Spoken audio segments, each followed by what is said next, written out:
তো বন্ধুরা, অলরাউন্ডার ছোট ইউটিউব চ্যানেলে আপনাদেরকে সবাইকে স্বাগত। আর অনেক দিন ভিডিও ছাড়া হয়নি, তো তার জন্যে সবাইকে আমি এটাই বলতে চাই যে ক্ষমা করবেন। আমি কোনো না কোনো কাজে ব্যস্ত ছিলাম, সবই বলবো কোনো এক সময় যদি আপনারা জানতে চান তাহলে। তো ফাইনালি আজকে বেশি কথা না বাড়িয়ে, যদি এই চ্যানেলে নতুন আছেন সবার প্রথমেই সাবস্ক্রাইব করবেন, ভালো লাগলে লাইক করবেন ও বন্ধুদের সাথে শেয়ার করবেন। তো আজকে যেটা দেখছেন আমি নিয়ে বসেছি সেটা হচ্ছে রেড কম্পোজিশন। এখানে আমি রেড স্টার কম্পোজিশনও লিখতে পারতাম, তো স্টার কম্পোজিশনটা লিখে নিই। তার কারণ হচ্ছে আপনাদেরকে কিছু বলার আছে, সেটা হচ্ছে রেড কম্পোজিশন। এই কম্পোজিশনটা শুধু রেড স্টার নয়, রেড রং মশাল, ঠিক আছে, লাল তারাবাতি, যে যেটা বলেন, ফুলঝড়ি হয়, রং মশাল হয়, যেটাকে আমরা ফ্ল্যাশ টর্চ বলে থাকি। তো এই কম্পোজিশনটা কিন্তু ইউজ হয়, ভাগ কিন্তু একটাই। তো এটা কি দিয়ে বানাবেন বা কি ইনগ্রিডিয়েন্ট লাগবে সেগুলো চলুন আমরা জেনে নিই। সবার প্রথমে লাগবে স্ট্রোনসিয়াম নাইট্রেট, ঠিক আছে। তো আমি এখানে শর্ট ফর্মেই লিখছি স্ট্রোনসিয়াম নাইট্রেট পুরো লিখলাম না, খুবই শর্টের মধ্যে ভিডিওটা করব, তো আপনারা অবশ্যই একটু ভালোভাবে লিখে নেবেন। স্ট্রোনসিয়াম নাইট্রেট নিতে হবে, তার সঙ্গে নিতে হবে সালফার, ঠিক আছে, সালফার, আর তার সঙ্গে নিতে হবে পিভিসি। যদি বুঝতে না পারেন কোনটা কি, তো আমাকে অবশ্যই কমেন্ট বক্সে লিখবেন, ঠিক আছে। আর লাগছে রেড আয়রন অক্সাইড,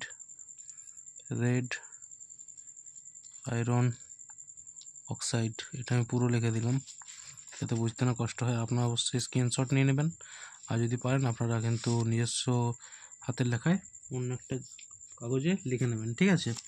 তার সঙ্গে লাগছে MgAl, মানে ম্যাগনেসিয়াম অ্যালুমিনিয়াম, 50-50 রেসে যেটা থাকে, দোকানে গিয়ে বললেই কিন্তু দিয়ে দেবে যে MgAl, ওরা বুঝে যাবে। আর যদি এটাও বলেন যে ম্যাগনেসিয়াম অ্যালুমিনিয়াম, তাহলে সেটাই আপনাকে দেবে MgAlটা, ঠিক আছে। 50-50 রেসিওতে থাকে, মানে ভাগ হচ্ছে 50% ম্যাগনেসিয়াম, 50% অ্যালুমিনিয়াম, ঠিক আছে, দুটোরই মিক্সচার, ঠিক আছে। তার সঙ্গে নিয়ে নিতে হবে ডেক্সট্রিন, ঠিক আছে। এবার কি লাগলো তাহলে আমি এবারে বলে দিই। Strontium nitrate, sulphur, PVC, red iron oxide, magnesium aluminium বা MgAl শর্ট নেম, ঠিক আছে। আর তার সঙ্গে ডেক্সট্রিন। আর হ্যাঁ, এবার কোনটা কি কতটা নেব সেটা আমি গ্রাম হিসাবে করে দিচ্ছি। এটা আপনারা যদি বাড়িয়ে করতে চান এটাকে ডবল করে নেবেন তাইলে হবে। তো স্ট্রোনসিয়াম নাইট্রেট 100 গ্রাম, ঠিক আছে। সালফার নেবেন 20 গ্রাম, সালফার 20 গ্রাম হয়েছে। আর আশা করছি আমার ভয়েস এবার একটু ভালোই শুনতে পাওয়া যাচ্ছে। তো যদি কোনো ডিফেক্ট থাকে তো অবশ্যই কমেন্টে বলবেন, ঠিক আছে। আর তার সঙ্গে পিভিসি নিয়ে নিতে হবে 34 গ্রাম, ঠিক আছে, হয়ে গেল। রেড আয়রন অক্সাইড কতটা নেবেন? 2 গ্রাম, ঠিক আছে। অনেকদিন ধরেই বলছিলেন রেড কম্পোজিশন, তো আমি নিয়ে চলে এসেছি। আর আমার একদমই সময় হচ্ছে না, আপনাদেরকে বলে দিই আমি একটা রেস্টুরেন্টে একটু ব্যস্ত হয়ে পড়েছি, যে কারণে আমার ভিডিও করার সময় হচ্ছে না। তো আমি এখন টোটালি ভিডিওটা করছি রাত 1:45, তো বুঝতে পারছেন কী অবস্থায় আছি। ম্যাগনেসিয়াম অ্যালুমিনিয়াম কতটা নেবেন? 36, ঠিক আছে, ম্যাগনেসিয়াম অ্যালুমিনিয়াম 36 গ্রাম। ডেক্সট্রিন কতটা নেবেন? ডেক্সট্রিন নেবেন 8 গ্রাম, বুঝতে পারলাম। স্ট্রোনসিয়াম নাইট্রেট 100 গ্রাম, সালফার 20 গ্রাম, পিভিসি 34 গ্রাম, রেড আয়রন অক্সাইড 2 গ্রাম, ম্যাগনেসিয়াম অ্যালুমিনিয়াম বা MgAl 36 গ্রাম, ডেক্সট্রিন 8 গ্রাম। ক্লিয়ার? তো এটা হচ্ছে রেড স্টারের কম্পোজিশন, ঠিক আছে। এবার এটা কিভাবে করবেন সেটা আমি একটু শর্ট ফর্মে বুঝিয়ে দিচ্ছি। আর তার থেকে বেশি কিছু জানতে হলে আমাকে কমেন্ট করুন, আমি সবারই রিপ্লাই দিই, আর যতদিন বেঁচে আছি দিয়েও যাব, ঠিক আছে।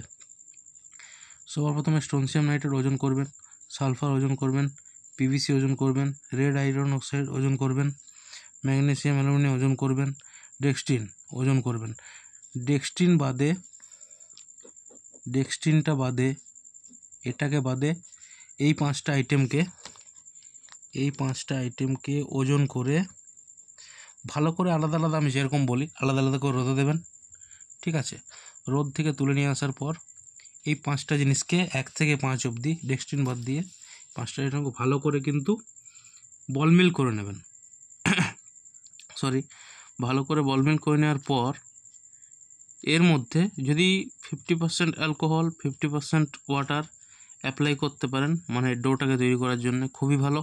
তাছাড়া স্পিরিটও দিতে পারেন, আর না হলে নর্মাল ওয়ার্ম ওয়াটার ইউজ করতে পারেন। ঠিক আছে, কুসুম জল যেটা আমরা বলে থাকি। তো কারেন্ট চলে গেল, যাই হোক, গরমকাল, এত এত এসি চললে কারেন্ট তো যাবেই, নতুন কিছু না। তো ওহো, ক্যামেরার সামনে একটা মাছি জ্বালাচ্ছে, কিছু মনে করবেন না। তো ফ্ল্যাশটা যেহেতু জ্বলছে, তো এই 5টা আইটেমকে ভালো করে রোদ খেয়ে নেওয়ার পর বল মিল করতে হবে। তারপর যেটা বলে দিলাম 50% অ্যালকোহল আর 50% ওয়াটার মিক্স করে অ্যাপ্লাই করতে পারেন। তাছাড়া স্পিরিট, আর সেটাও যদি না হয় নর্মাল জল দিয়েও মাখতে পারেন। আমি যে কুসুম গরম জল বলছি সেটা না হলেও হবে। ঠিক আছে, আর হ্যাঁ, বল মিল করার সময় কিন্তু এই ডেক্সট্রিনটার মধ্যে অ্যাড করে দেবেন, আমার বলতে ভুল হয়েছে। রোদ থেকে তুলে নিয়ে আসার পর এই 6টা আইটেমকে একসাথে করে বল মিল করবেন। ঠিক আছে, বোঝাতে পারলাম। তারপর জল দিয়ে ভালো করে শক্ত করে মেখে নিতে হবে। আর স্টার বাড়ানোর আইডিয়া তো আমি বলেই দিয়েছি। প্লাস্টিক, দু সাইডে একই মাপের সরু সরু কিছু রড বা স্টিক, সব থেকে ভালো হয় সোয়েটার বোনা যে উলে দিয়ে হয়, হ্যাঁ, 2.5 mm বা 3 mm মোটা পাওয়া যায়, ওগুলো নিয়ে স্টারের আমি আর কিছু বলছি না, কারণ ভিডিওটা অনেক বড় হয়ে যাবে। তো এটাই হচ্ছে রেড কম্পোজিশন। তো আমি কি আবার গ্রিন কম্পোজিশনটা আনতে পারি? যদি আপনাদের পারমিশন থাকে তাহলে আমি অবশ্যই নিয়ে আসবো। ঠিক আছে, তো চলুন আজকে এখানে শেষ করছি। তো একটা কথাই বলতে চাই যে আজকে ভিডিওটা বাংলায় হয়ে গেল। তো আশা করছি আপনারা বুঝে গেছেন। আমি একটু আলাদা মাইন্ডে আছি, এই জন্য বাংলায় করে ফেললাম। তো আমি আর নতুন কিছু করছি না। চলুন হিন্দিতে এটুকু বলে দিলাম, লড়েঙ্গে তব তক জিয়েঙ্গে জব তক। ঠিক আছে, তো চলুন ফিরে আসছি গ্রিন কম্পোজিশনে নেক্সট ভিডিওতে। তো এখনকার মতো এতটাই, দেখা হচ্ছে পরের ভিডিওতে। টাটা, শুভরাত্রি।